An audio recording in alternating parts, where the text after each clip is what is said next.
สบายดีพี่น้องมื้อนี้เริ่มสิออกไปสักให้แล้วก็เข้าเปลือก1เป่าแล้วมาเอาเสียมสัก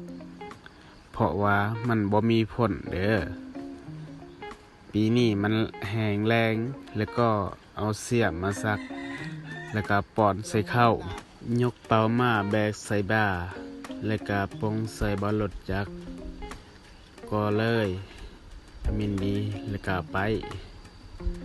แล้วสิฮอดบอนทางแวะเข้าไปอยู่เทียงหน้า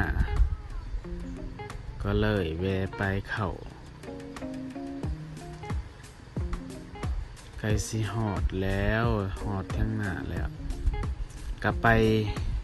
นั่งพักผ่อนก่อนและเฮ็ดกินอยู่เทียงหน้าเมียเบาเรื่องเด้อก็เลยเฮ็ดกินอยู่ตารางเทียงหน้า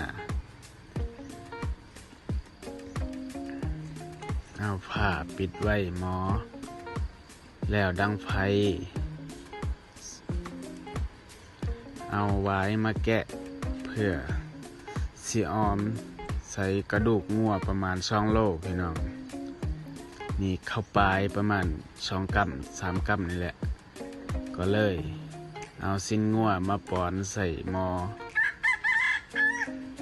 อยู่ตารางเทียงหน้าเด้อเฮ็ดกินนี่ก็ป้อนเขาแล้วถ้ามันพอดบัดนี่ใส่เข้าไปบัดนี้แล้วล้างผักคลัมปี้พร้อมกำลังนำสิพดในหม้อพี่น้องนี่ทุบใส่หม้อเลยบัดนี้ผักคลัมปี้มีคนให้มันถั่วแล้วมันพดแล้วก็มะขามเปียกมันจะอ่อนแล้วก็ใส่มะเขือบัดนี้แล้วเกลืออีกแล้วบัดนี้คนให้มันถั่วมักทั้งเกลือและมะเขือเนาะแล้วก็มาล้างไว้ให้สะอาดก่อนจังป้อนใส่หม้ออ้อมใส่กระดูกงัวบางอย่างนี่แหละก็เลยนี่หมู่ครูกำลังเฮ็ดดามเสียมพี่น้องเฉพาะสักหน่อยนี่ไก่ชิจุกแล้วซีมเบิ่งนี่อร่อยมากๆนี่ใส่ผักบัวแล้วล้างให้สะอาดนี่ผักหอมปลาเพิ่มอีกได้มันมีผักหลายอย่างเลยก็เลยล้างให้สะอาดแล้วก็ตัดใส่เอามือตัดใส่ก็ได้เนาะก็เลยเอาหม้อมาเอายกลงไปสุกแล้วก็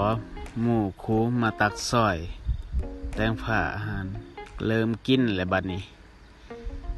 กินแล้วเริ่มสิออกไปสักให้แล้วบัดนี้เด้อหมู่คูคนกะหลาย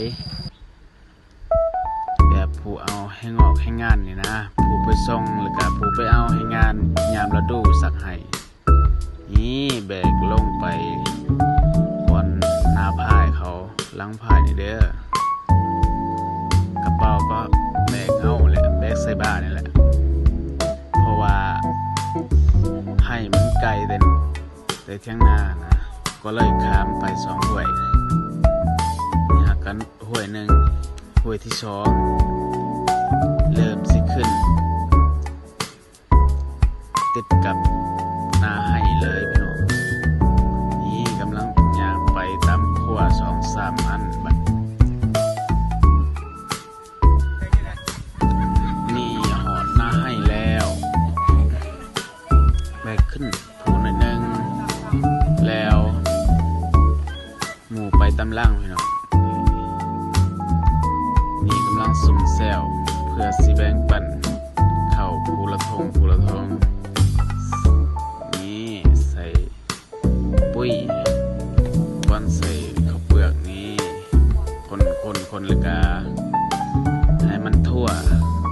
ใส่ปุ้ยนี่แล้วมาแบ่งใส่ถก ยัดใส่ถุงก็เลย